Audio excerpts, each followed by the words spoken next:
Hello, everyone. Welcome to my live stream. I am Daisy X Machina, the detective who investigates all things speculative. And this is a Get Ready With Me where I put on drag makeup to film videos or a video today. I'm a little running late as usual, but we have Lynette, yay, and Cappuccino. Okay, thank you guys. Let me know if the sound's okay, if you can hear me, because I didn't really have time to set anything up. And Cool Gamer is here. Okay, welcome, welcome, welcome. And today I have purple eyebrows. I was thinking about doing a rainbow look because it's gay pride, but I don't really have a, I didn't really plan for a LGBTQIA video this month, so that's on me. Actually, I live in Vegas and we don't have Pride until October, which makes sense because you can't have a parade in Las Vegas in June because we're a desert. It's over 100 degrees here. People would be dying. Okay, good, good.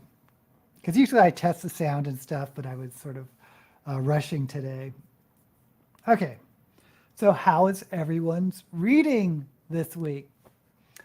I finished The Book That Wouldn't Burn, easily the best book I've read all year. And so it's a contender definitely for the top book that I've read in 2023.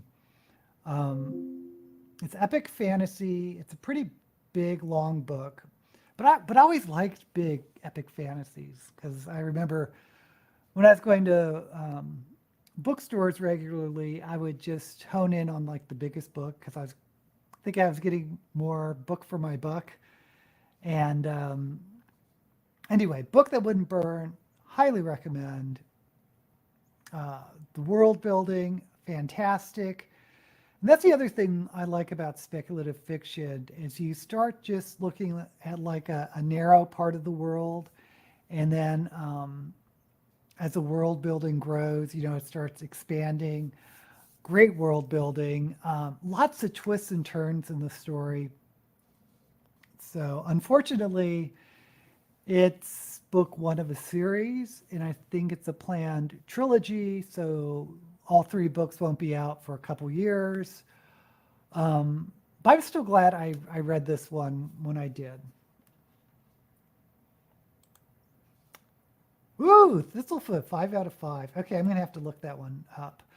I have picked up the third book in the Final Architect series by Adrian Tchaikovsky, Lords of Uncreation. So I'm going to be reading that next, because it's the third book in a series I've been following, which I've been enjoying, but I'm only like on chapter 2. But I'm going to assume that's going to be a great book too. So, library holding time. I could not resist both of these anticipated books, so I'm still reading 2 big tomes. Lynette's going to add The Book That Wouldn't Burn to my wish list. Okay, so I put on these purple eyebrows, and I was thinking about doing a rainbow look just because it's Pride Month, even though this video, I'm not filming videos for Pride. But I can't have green because of green screen. So I was thinking of, and I can't have like yellow next to blue because that makes green. So I was thinking about red, orange, yellow, pink, blue, purple. So that's what I'm going to attempt. Ooh, Lynette is spinning for her read. Let us know what you got.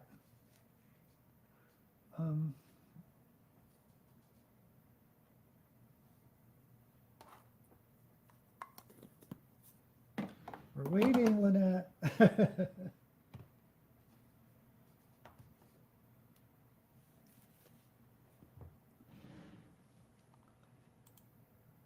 The Dark Forest, second in a hard sci-fi trilogy, and The Golden Fool, second in the Tawny Man. Yay! Oh, I thought that was a spin. I was like waiting for Lynette's spin, but that's what Cappuccino is reading that for your library, the two big tomes you're reading right now. The Dark Forest sounds really familiar to me, but definitely I know the Golden Fool. Okay, so we're going to start with red. And I think I am going to use some tape.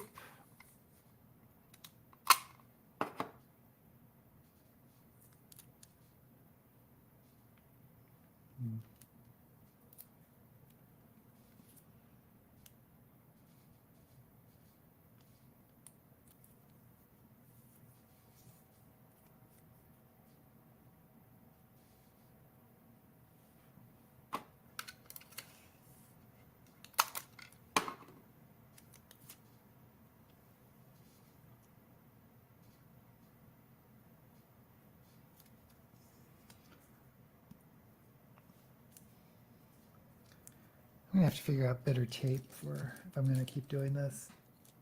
Okay, so we're going to start with red.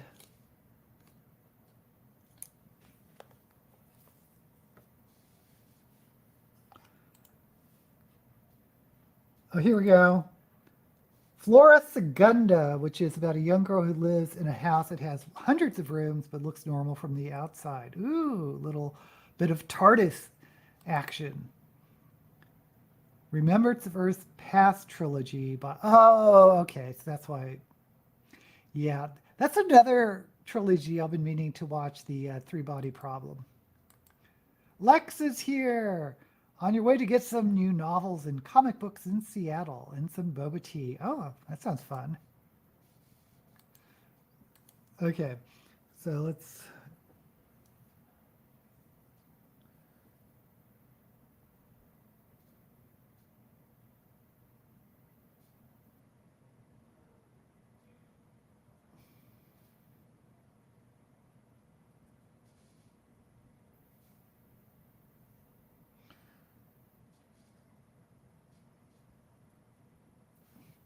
so since I am going to be putting down multiple colors,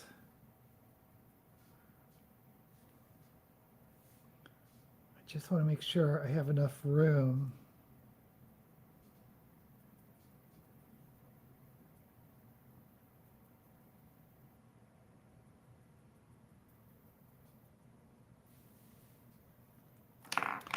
And voila, red.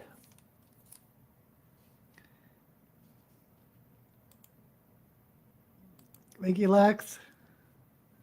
Okay. And then one thing about this, putting down multiple colors, is you do end up using a lot of brushes. And I always clean my brushes afterwards, so.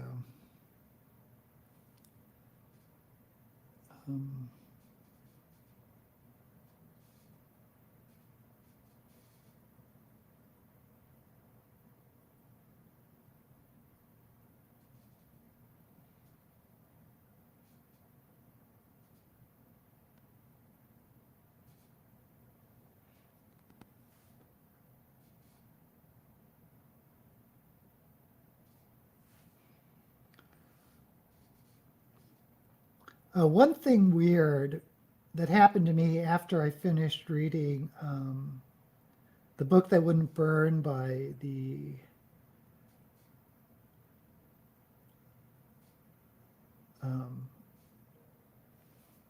I forgot his name.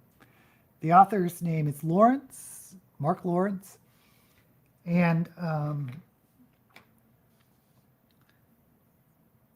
because as you know, I read on my Kindle, and I guess the way it's set up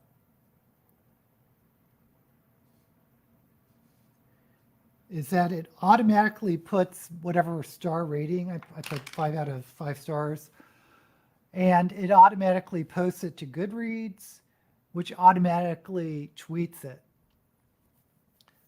So I was looking at my Twitter, and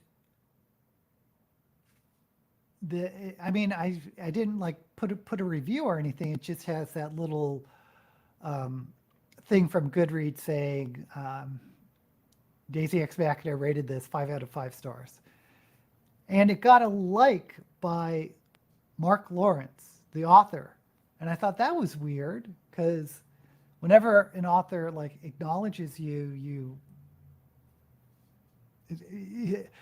if I wasn't a booktuber, it wouldn't even. I would just say, "Oh, this is cool. The author liked my thing." But as a booktuber, it's like, "Oh my God, is this guy following me? Will he know if I don't have a positive opinion of his books?"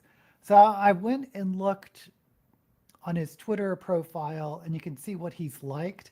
And he pretty much likes. He must do a search for his book's name because it doesn't have his author, um, his Twitter handle. So he must do a search for his books or something, and he likes everything that comes out of the Goodreads tweet, even if it's like, "Oh, I'm planning to read the book that wouldn't burn," and he'll like it. So I just think it's weird. I just think it's weird. 4 episodes of Raised by Wolves. Yeah, I like that series, the HBO sci-fi series. Really fun to, just like Strange Houses or Buildings, really fun to explore in a story. The novel, I guess you're reading with the House with Hundreds of Rooms. 14 by Peter Clines is about a strange apartment building. The residents try to solve its mysteries. It is sci-fi. By the way, the book that wouldn't burn is very similar to that in concept because it's about a library that I don't want to spoil it, but it's kind of like an infinite library. Okay, so I need to get some yellow. Ooh, that blended terribly. Okay, before I get to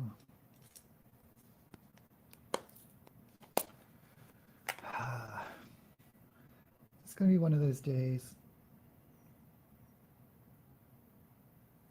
I got a little bit higher with the orange.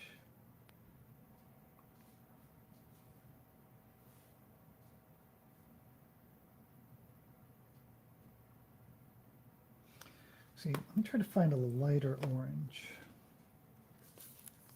There we go.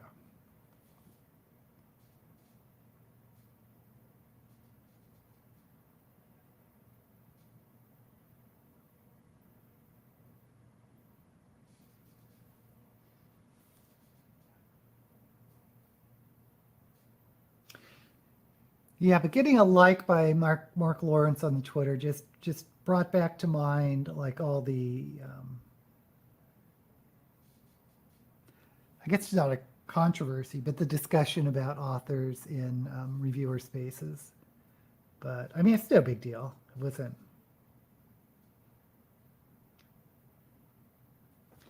It was just the Goodreads thing.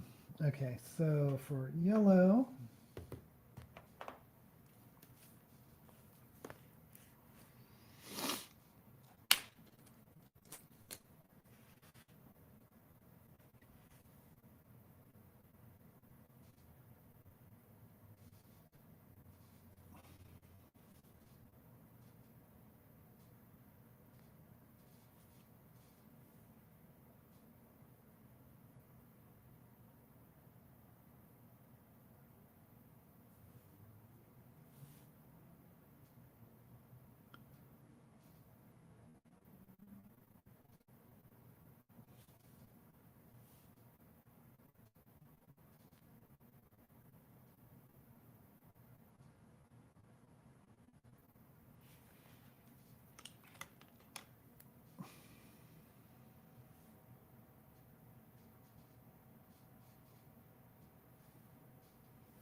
Okay, so I guess the colors are going to get a little bit small. We will go, okay, what did I say? Oh, I'm going to divide the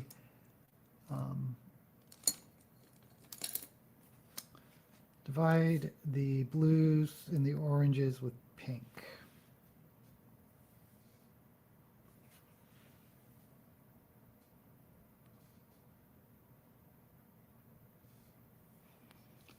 So I don't want,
I don't even know that author, Peter Klein's.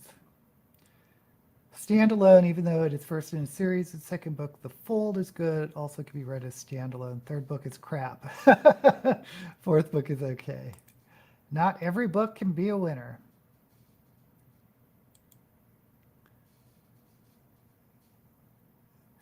Yeah. Yeah, that's especially true if they have pressure from their publisher or their agent or whoever. Okay, so we're going to go. Oh, I'm already running out of room.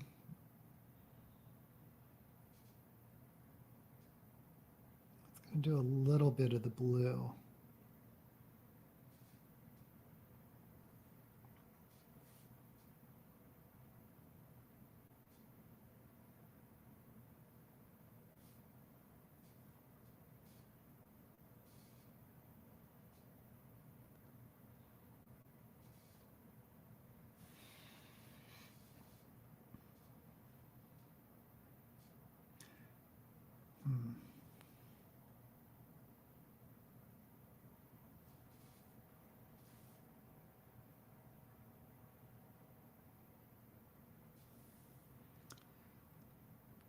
Then we'll just do.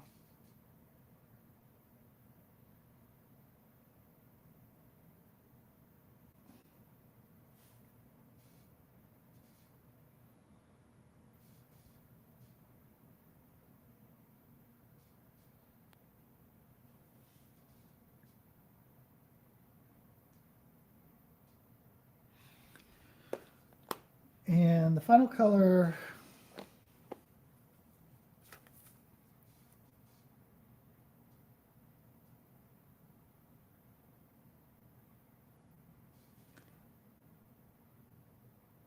well, I guess this is the final color. It's purpley.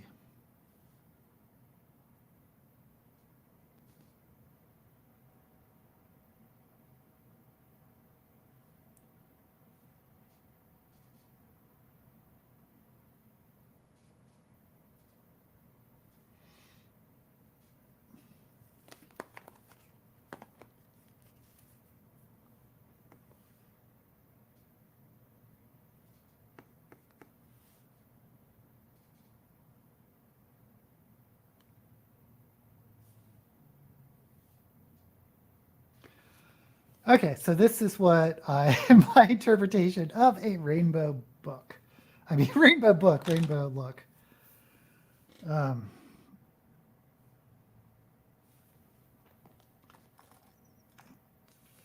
Think.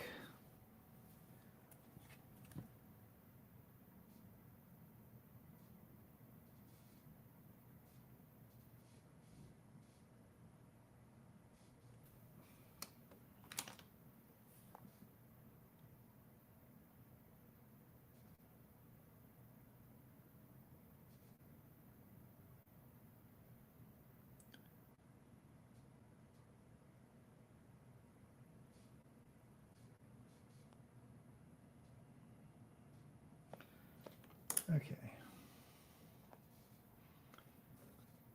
And let me try to put on some white.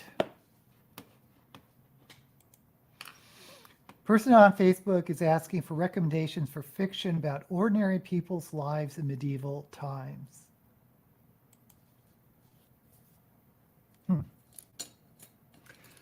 I mean, it's science fiction, but the one that comes to mind is the Doomsday Book.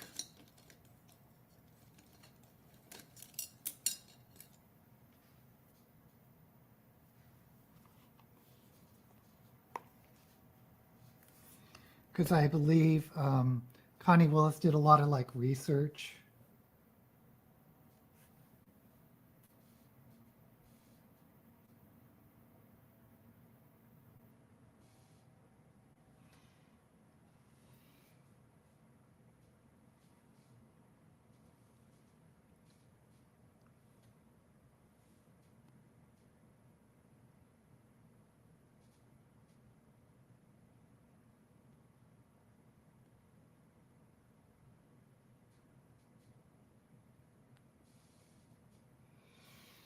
Okay.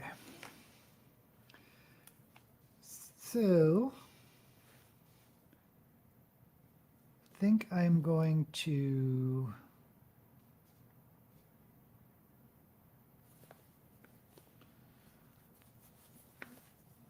put on the eyeliner.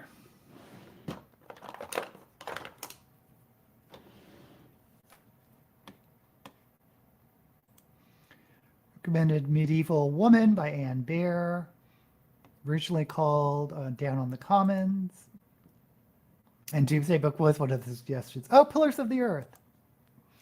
I haven't read that, but I saw the miniseries, and I really enjoyed the miniseries.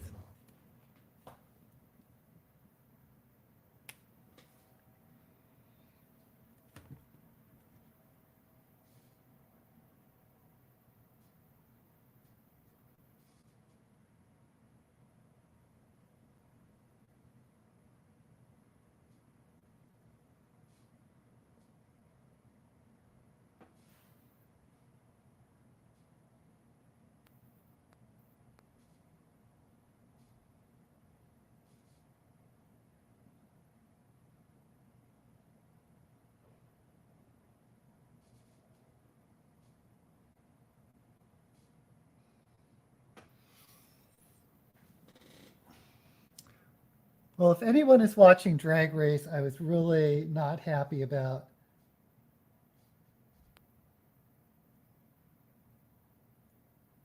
the results of the All-Star elimination last night. I was so mad. Oh.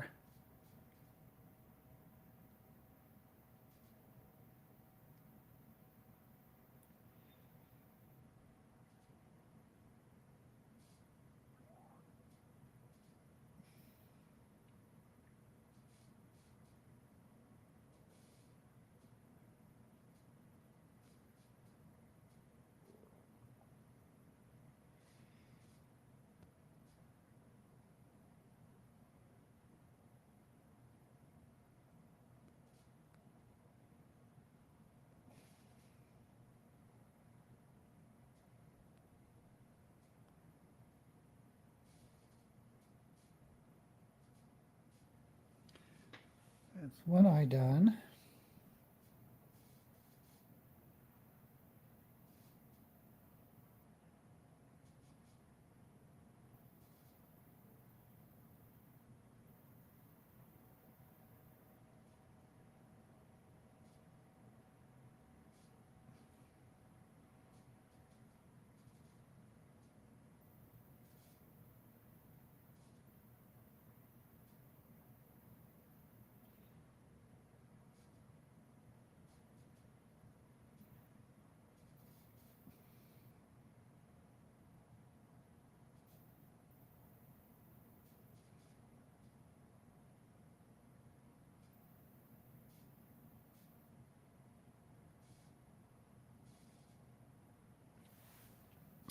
Okay.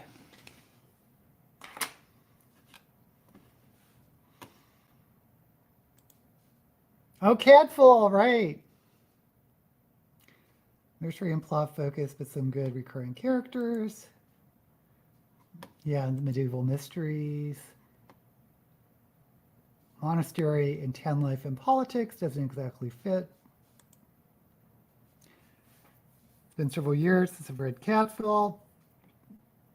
I'm going to start another Hugh de Singleton book later this week. He's a medieval surgeon. Okay, so I haven't thought about I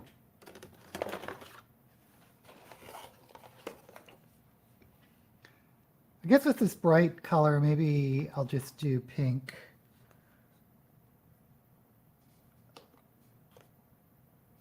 A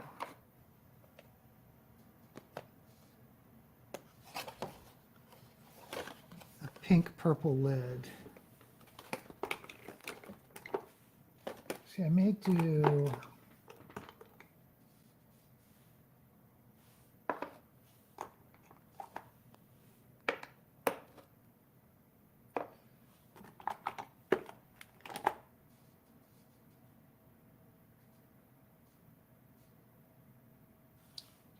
pulling out different glitters because I know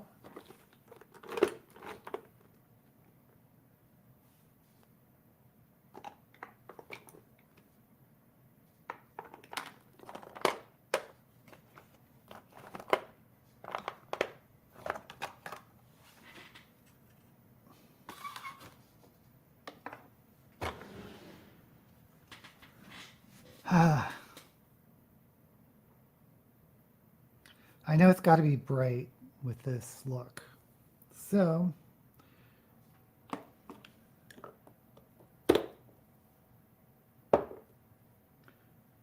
wish me luck.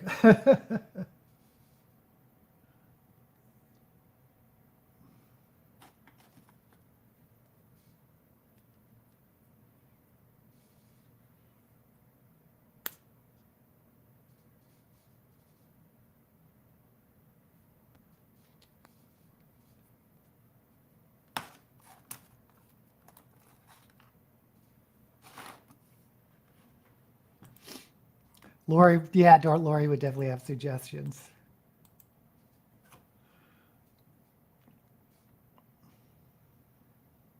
I'm sorry she couldn't make it today.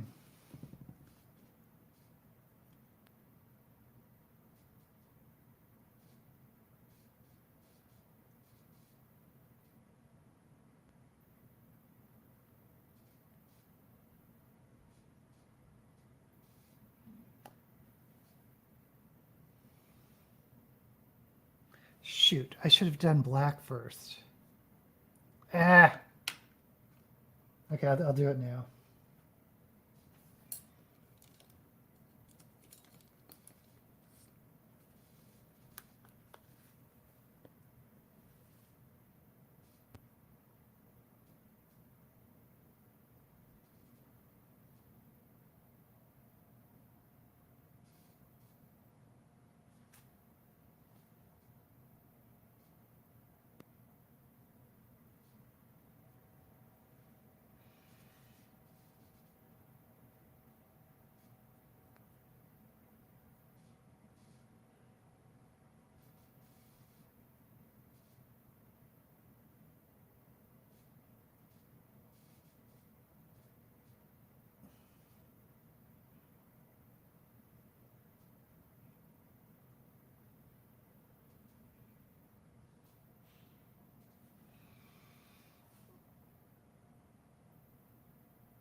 Okay, kind of lost the orange somehow, but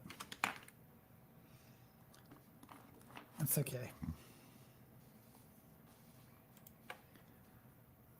I have to extend my book ban by 3 months because Audible had its store-wide sale. Uh-oh.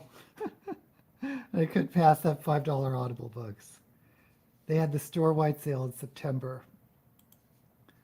For more intense, epic historical fiction, Pillars of the Earth might be something close.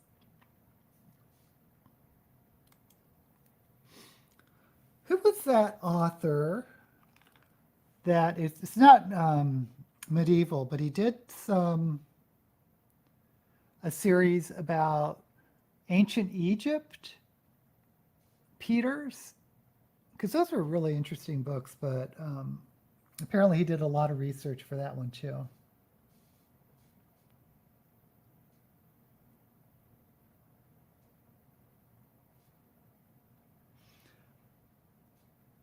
But the main character was like a eunuch.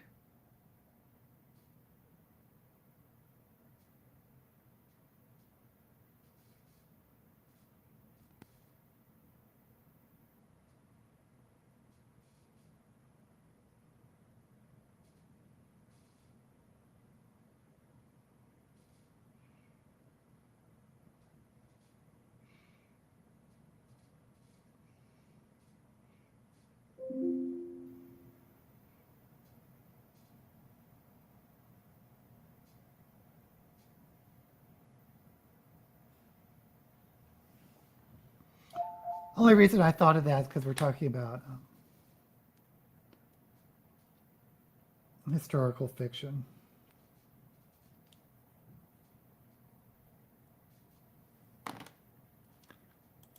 Can't think of any day in the life kind of medieval fiction. Whoa, Lynette, 18 ebook, audiobooks. That was some sale.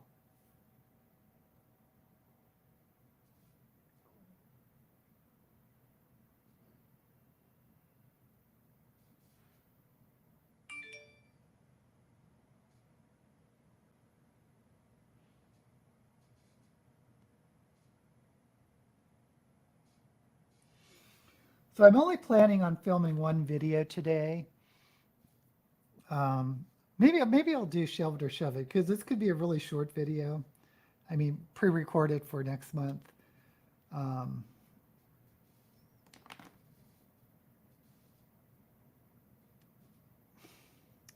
Okay, I don't even want to talk about this. Okay, so I did my Robert Heinlein video, which I think is pretty good. I'll probably release it not this week, but the week after.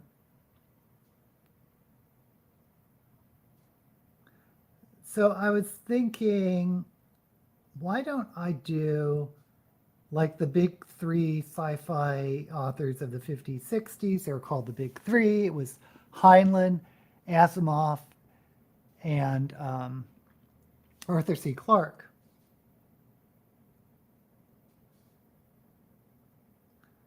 So, I was doing research for 10 little known facts of Arthur C. Clarke and Isaac Asimov. And I didn't realize that Isaac Asimov was sort of a serial groper that made women feel uncomfortable. I'm like, what?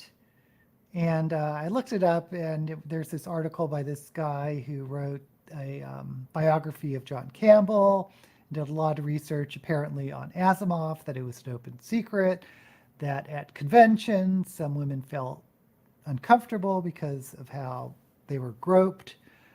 So, comparing it to Harlan Ellison, whatever you think of Harlan Ellison, with that one incident with Connie Willis, it was just one incident. There was no record that I could find of like a pattern. And it obviously, I don't think he did it for any sort of sexual gratification. It was obviously, looking at the clip, as it's meant to be a joke, which was wrong also, but it wasn't like the serial men who pinch people's bottoms or whatever. But apparently that was Asimov. Much, much worse than anything Ellison was accused of.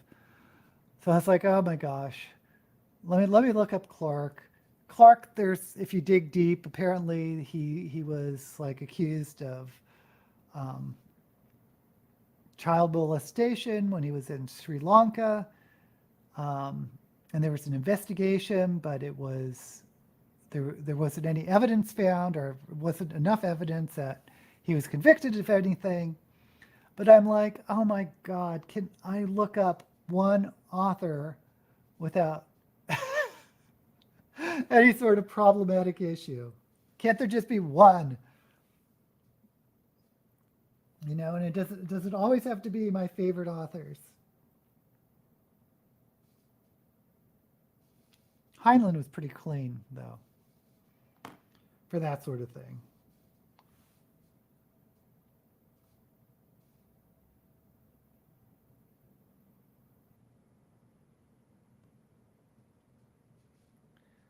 I mean, people don't like Heinlein for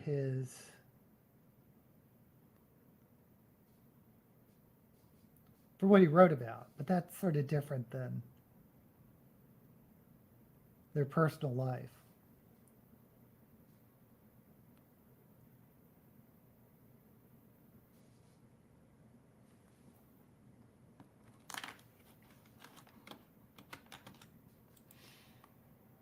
Oh, the series about the eunuch in ancient Egypt. It was really good, and he wrote a bunch of them.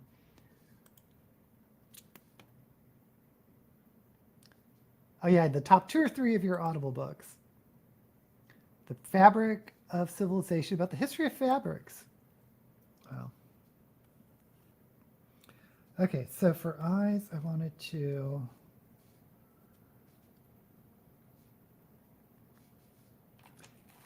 And I think I may go over this with chunky glitter.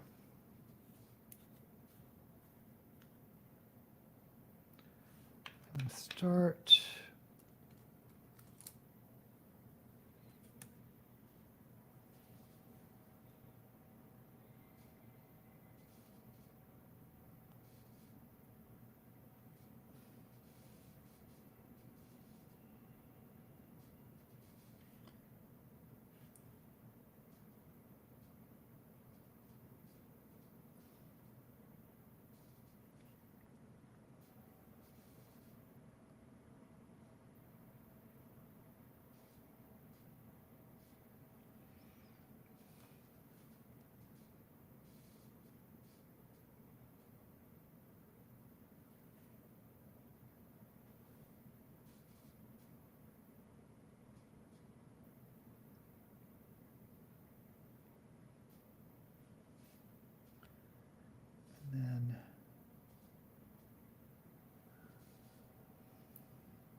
And maybe I'll just leave it like this.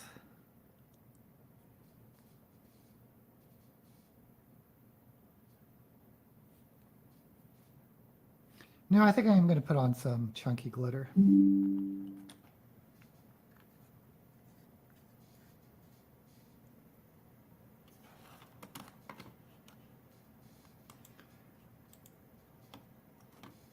Musicophilia by Oliver Sack, about how music affects people. The Mountain in the Sea, a sci-fi story about super intelligent octopuses. I don't know if you're a Werner Vinge fan, but his second book in the Fire in the Deep universe, it's not a sequel to Fire Upon the Deep, but I think it had intelligent octopuses too. And I totally forget the name of the book, but it's the one that follows Fire Upon the Deep. Okay, so for these glitters.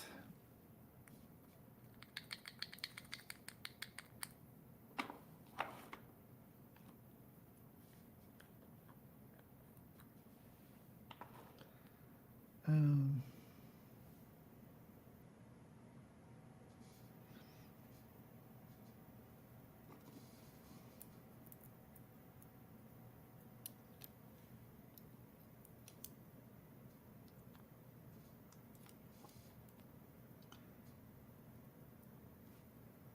can I just pat some Duralane over this?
Oh, it's gonna have to do. Gonna have to do.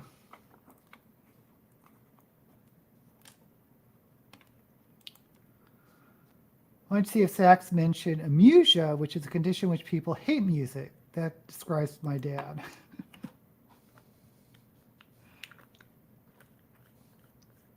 I definitely don't hate music, but I always felt I didn't appreciate it as much as other people.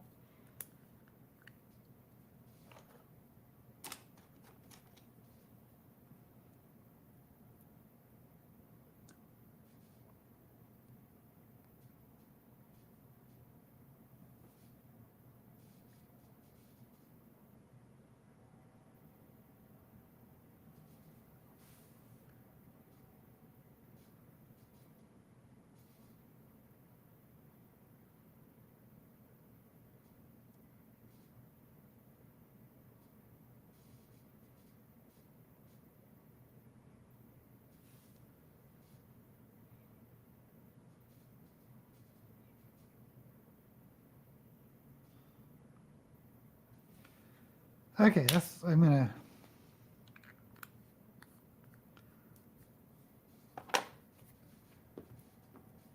move on.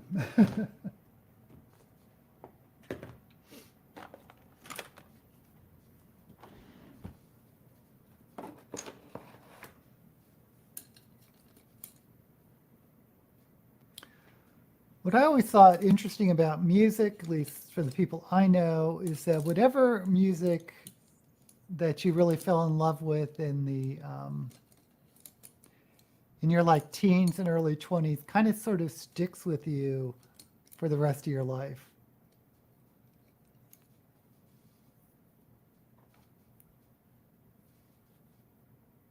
At least the people I've known.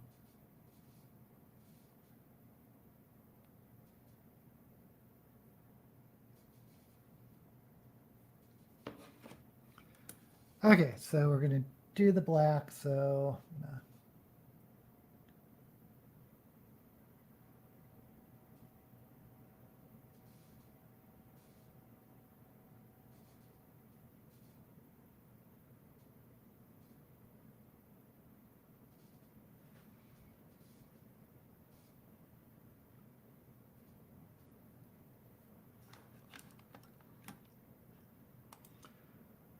know that with dementia, music lasts longer than other memories. Oh, that's interesting. Even skills like playing an instrument. Never knew that. I'm indifferent to most music, however, I do love Mongolian folk music like The Who.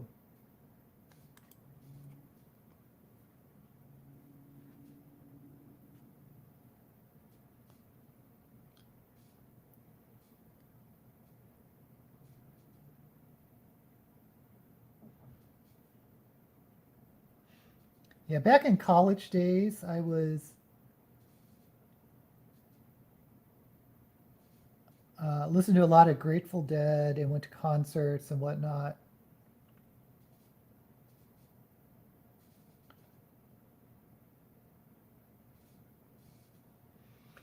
So there is some like nostalgia whenever I hear the Grateful Dead.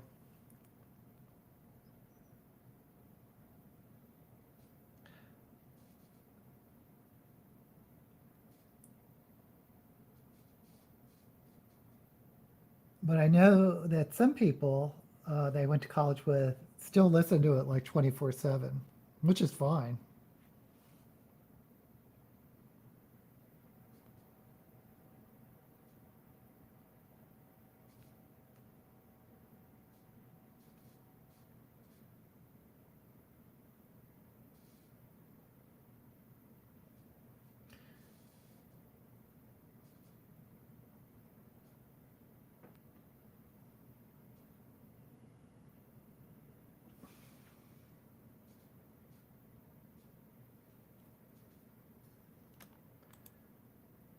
Dad only thought of music as a racket. He was probably completely, yeah, maybe.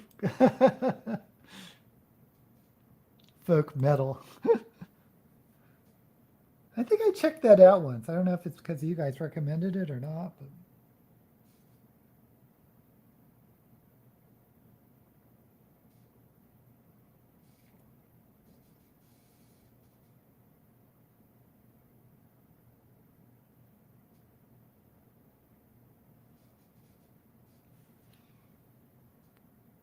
oh, continuing my saga, I was talking about how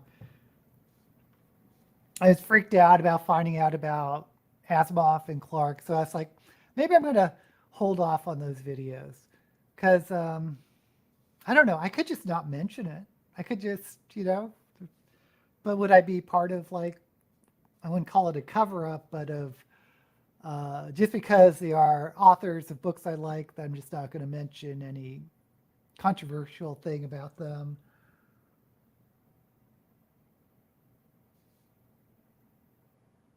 I don't know. I just felt weird about doing a video on them. So I thought I would do a video, continuing my series on different genres. So I was looking at speculative fiction genres, and I saw something I never heard of before called Bangsian fantasy, Bangsian, Bangsian fantasy, and I'm like, what is this? So I looked it up, and it's basically story set in the afterlife.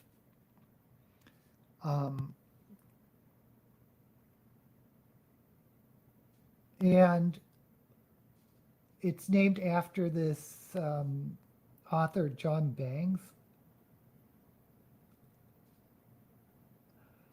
And he lived in or he published in like the 1890s or early 20th century, the 1900s.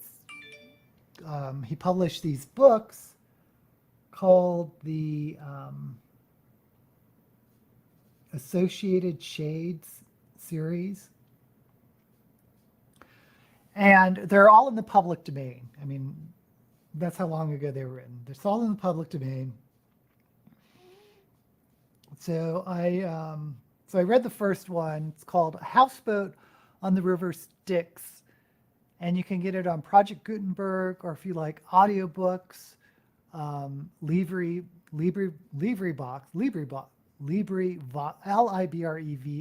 LibreVox, which has audiobooks in the public domain. Now, I will say, if you use LibreVox, that the voice narration are done by volunteers. So it's not professional quality, and a lot of times the same narrator is different chapter to chapter. Like one guy may do like 5 chapters, and another guy may do 5 chapters or 1 chapter, and the quality can be really uneven.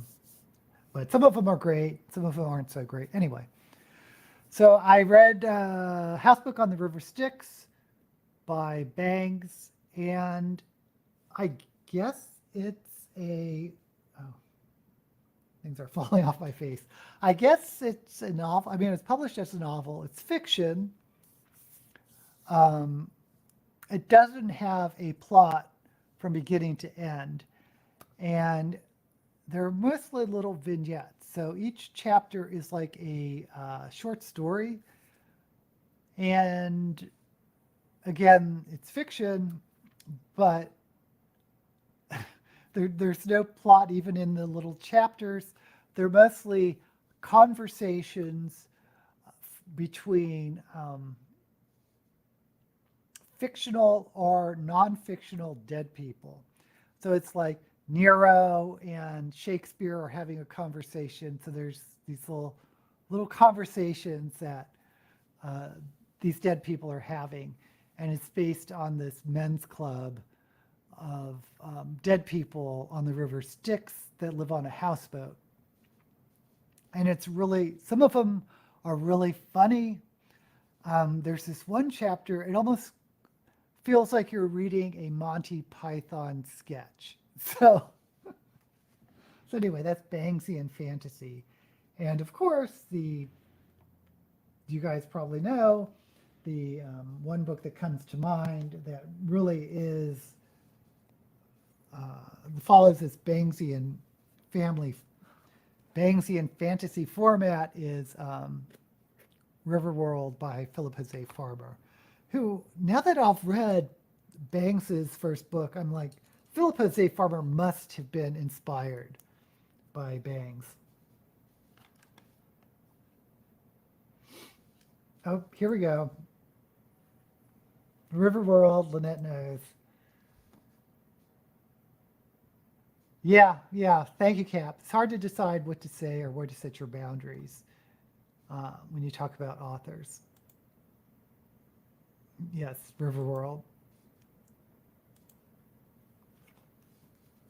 So anyway, that's a video I'm going to do. It's talking about Bangsian fantasy, just defining it. Talking about the Bangsian's first novel. I mean, it's the only one I read, so only one I can talk about.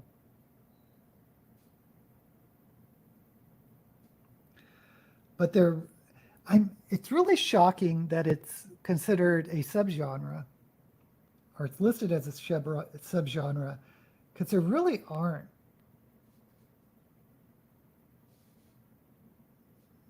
that many books that you could call Bangsian fantasy.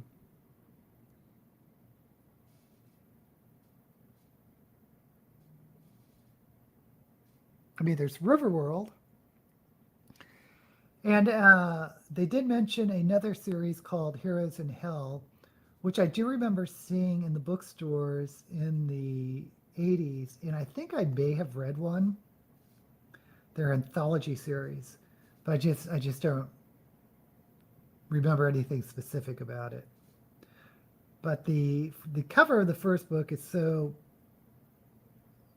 familiar that I think I may have read one.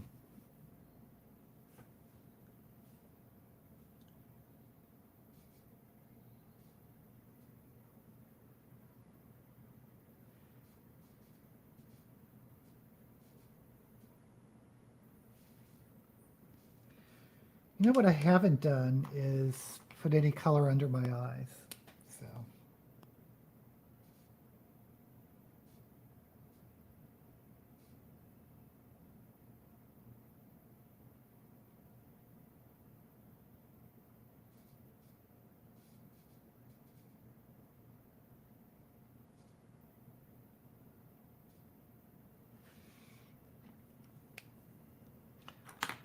think it's time to brush off this bake.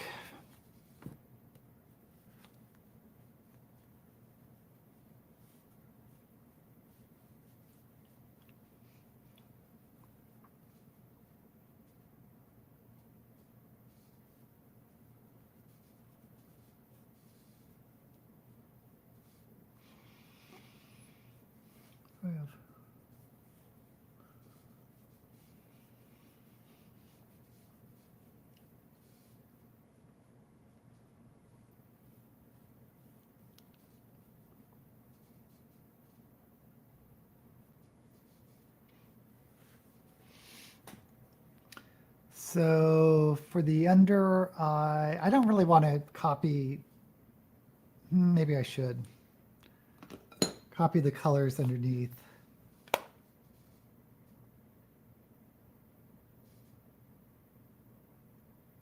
Yeah, I'm just going to go with pink. I can't be bothered.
Okay, and I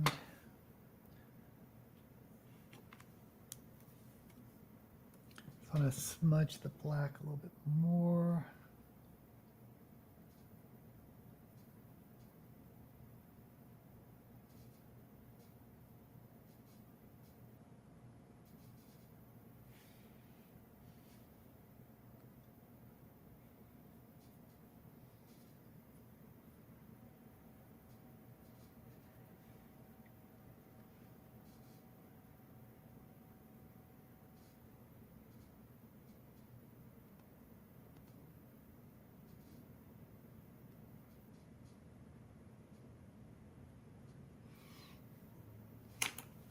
Okay, so this is my rainbow eye.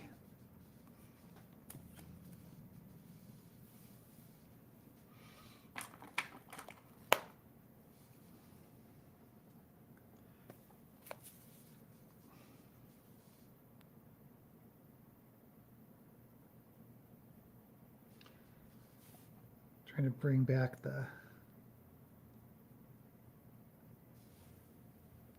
yellow.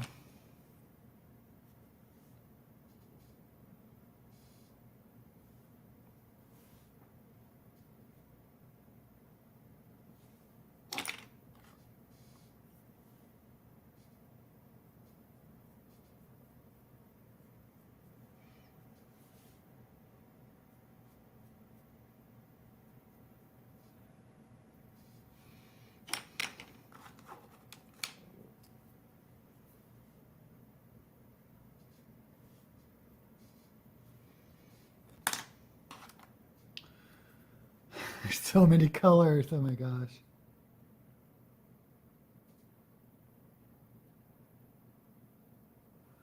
Okay. I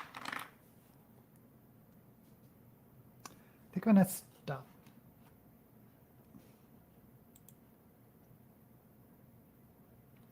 Game of Thrones theme makes great use of strings.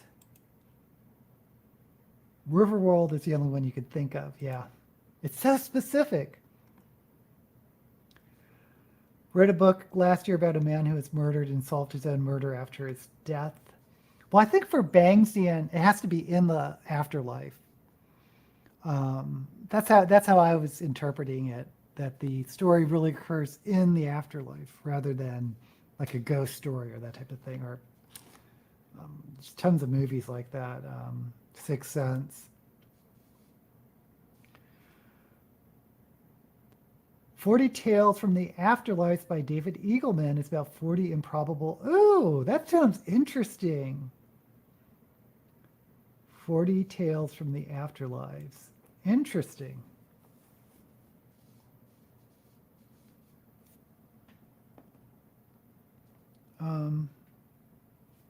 Okay, lips. So I probably have to do a glitter lip with this. So why don't I just keep it?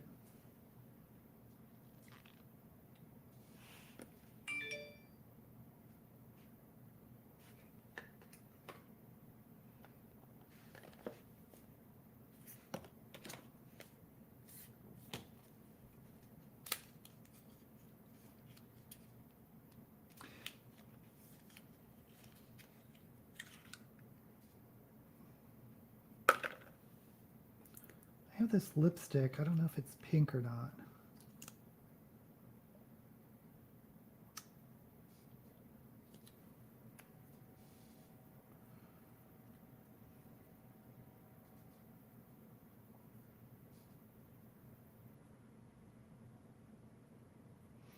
Okay, I'm going to see what happens. Let's just see what happens.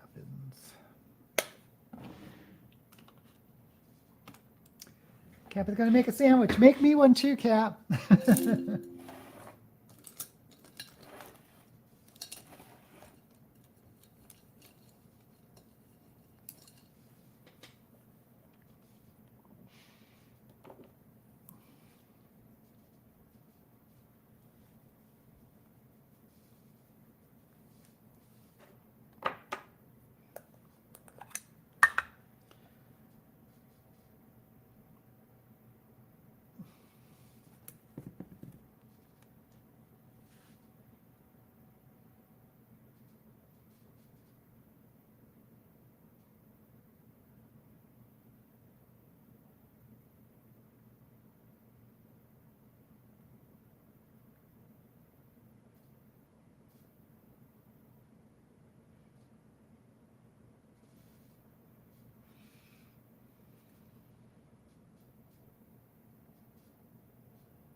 Okay.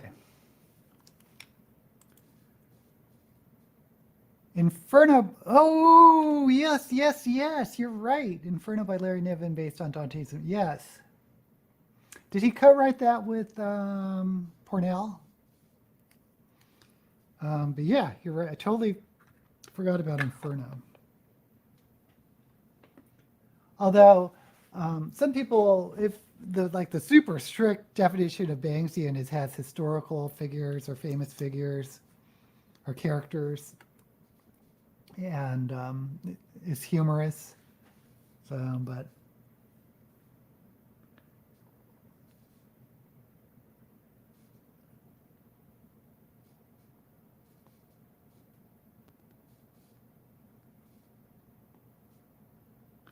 I think if you go too far on defining something, you won't have any books.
Okie doke.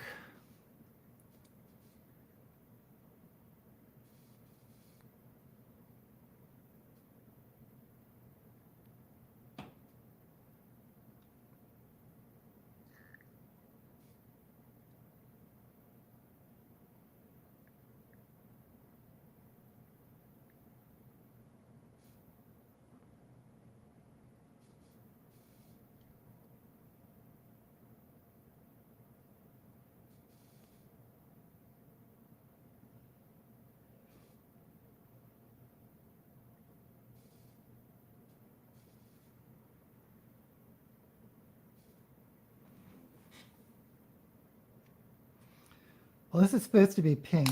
Let's see, do I want to put...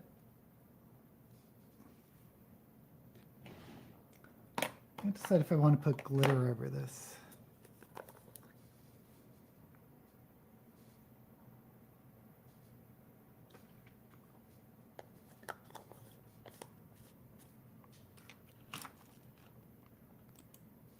Oh, you did write that one with Pornell. My favorite one they did was Mote in God's Eye.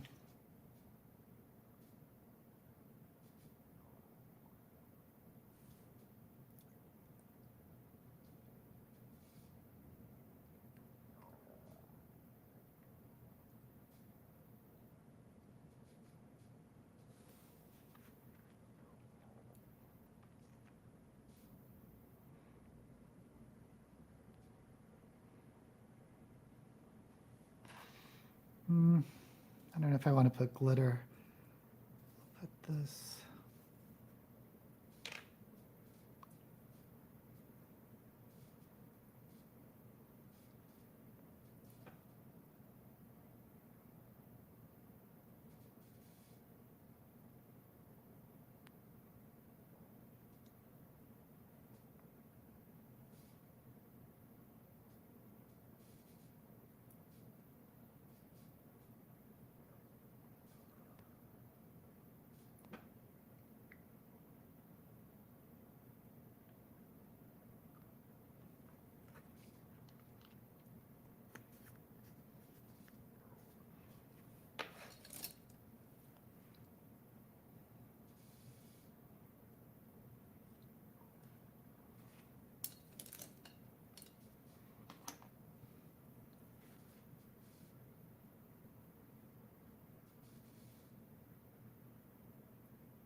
So I don't know if I'm going to be spending, if I spend too much time on the lips as usual, if I even like them.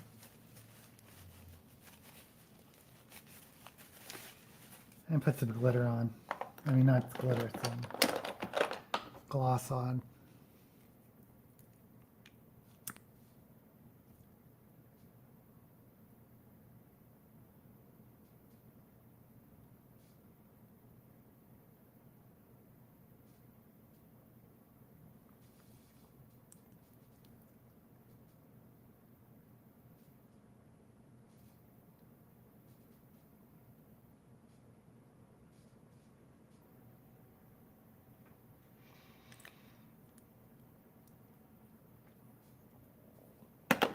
Okay, think we are done.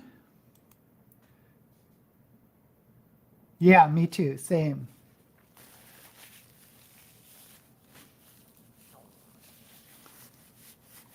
It could have been the 70s. What year was it published?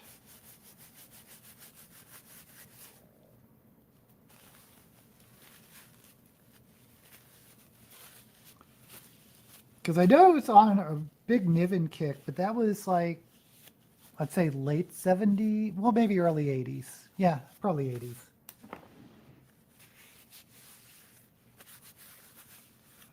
Okay, so let's, oh, going fast today.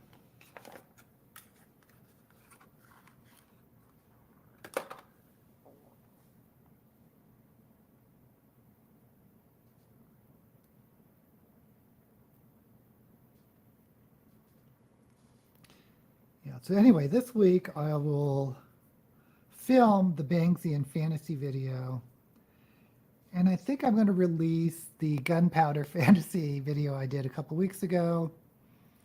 And then the following week, the Heinlein.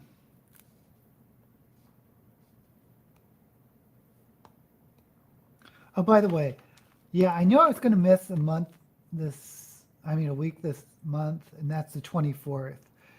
So I'll be here next week, but then the following week I won't be here. So I do need to make sure I have extra videos, but I think I do, so.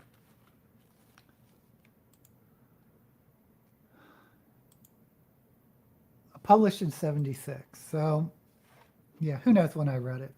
But it was in that phase when I was reading, I was obsessed with Ringworld.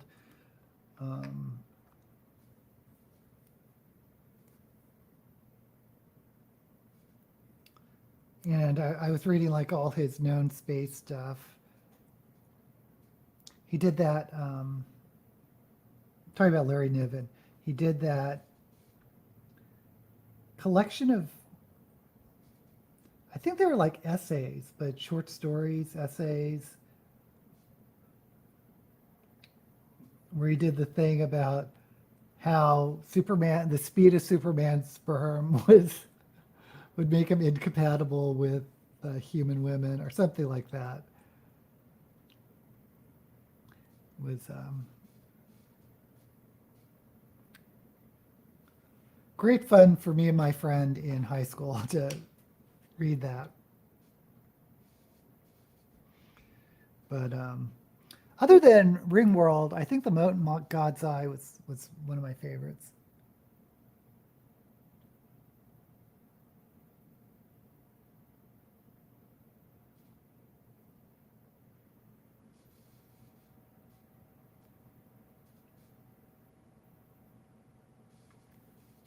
Because I wasn't I liked everything Niven did, but my favorite was not the, didn't he do some about the Man Kzinti Wars?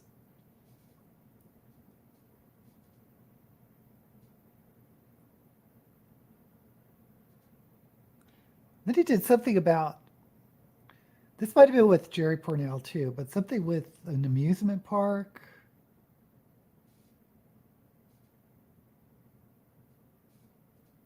Which was,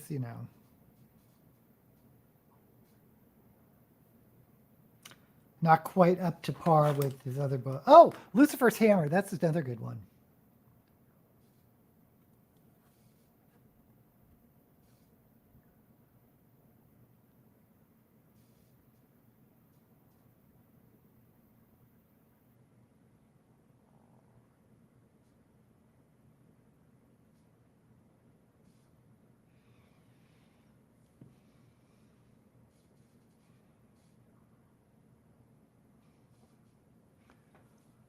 Okay, so this is my rainbow look.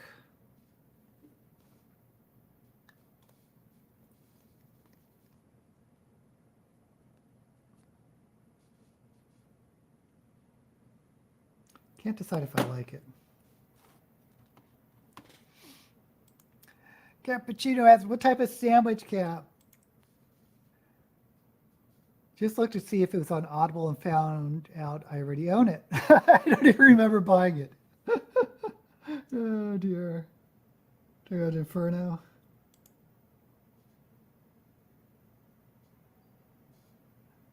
You read A World Out of Time by Niven Ku, evocative years ago. I don't remember that one. I mean, I recently read his, shoot, something's going on with this. His latest Puppet Master series, which I really like, The Fleet of All Worlds.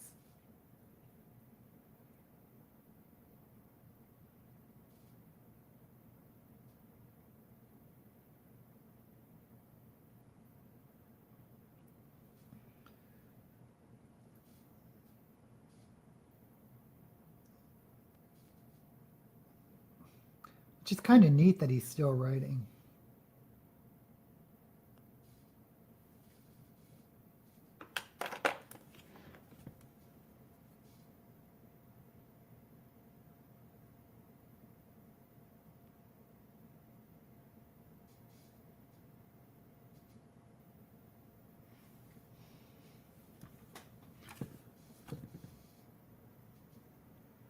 Oh, this eyelash keeps lifting.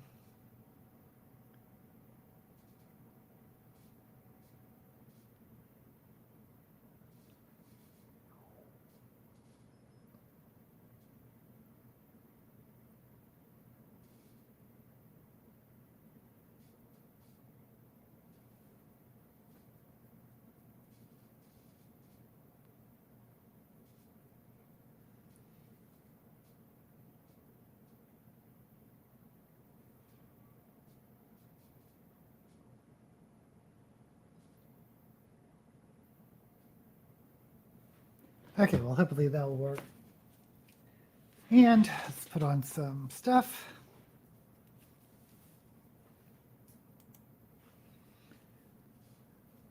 And to say a couple years ago, I don't know how spell checker changed it to coup. Oh, I thought you found like a rare copy and it was a coup that you got it. Yeah, a friend of mine was, I guess for my Harlan Ellison video, he said he went ahead and got the Dangerous Visions, or again Dangerous Visions novel, and he said it's really hard to find. I mean, that's something they should definitely put on like audiobook or something.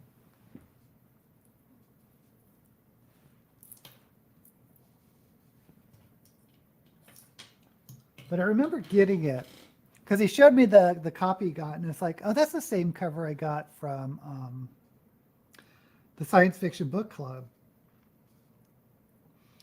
And I think it's still around, but when I was in high school, and I think I joined because, you know, in the old paperbacks, they would have like in the middle some type of advertisement.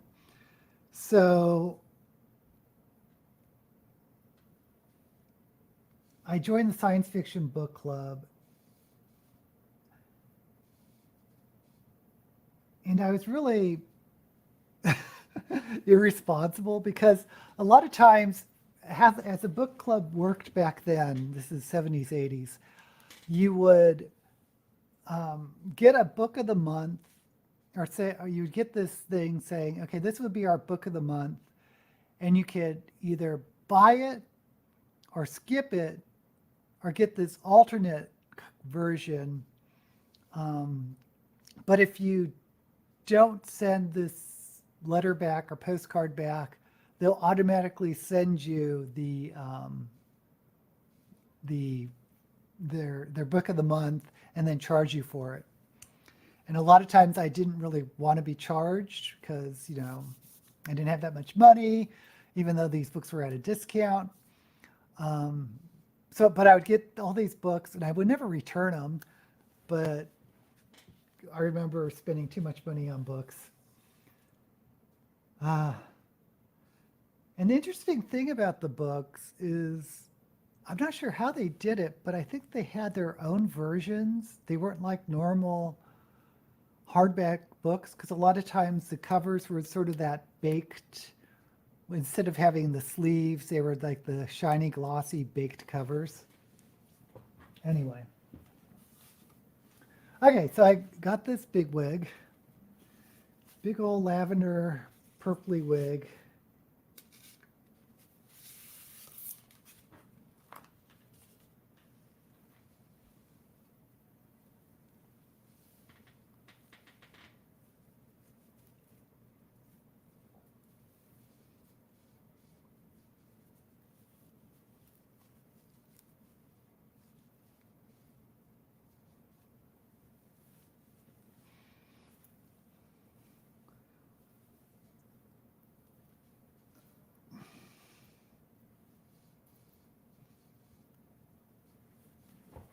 Let me zoom out a little.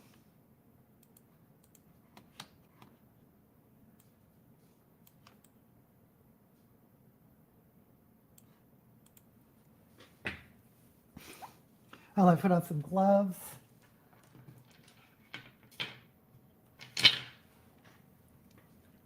So I think this is the final look.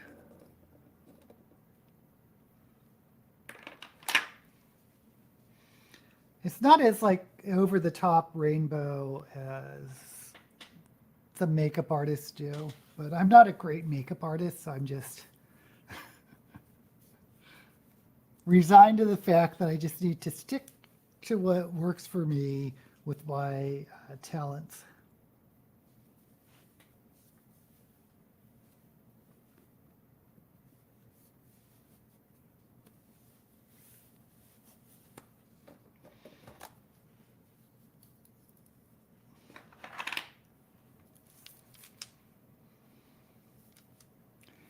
And this is the final look.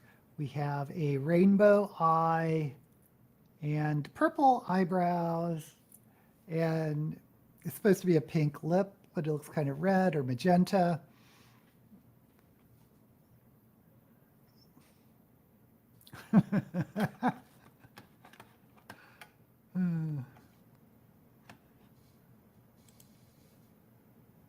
I read World at a Time because the Bobiverse books were being compared to it. I still haven't read a Bobiverse book. Oh my gosh. That's Scalzi, right? Thank you, Lynette. Thank you. Thank you. Okay, guys. This went fast. I did, well, I guess not. Went 90 minutes, normal time, rainbow look, purple eyebrows, and it's my Pride. How do you do? And I will be here next week. And as a reminder, I will not be here in 2 weeks, but I will be here next week. Okay. And this week, I will release the gunpowder genre video. Okay, guys. Thank you once again. And as usual, may all the books you read be blessed.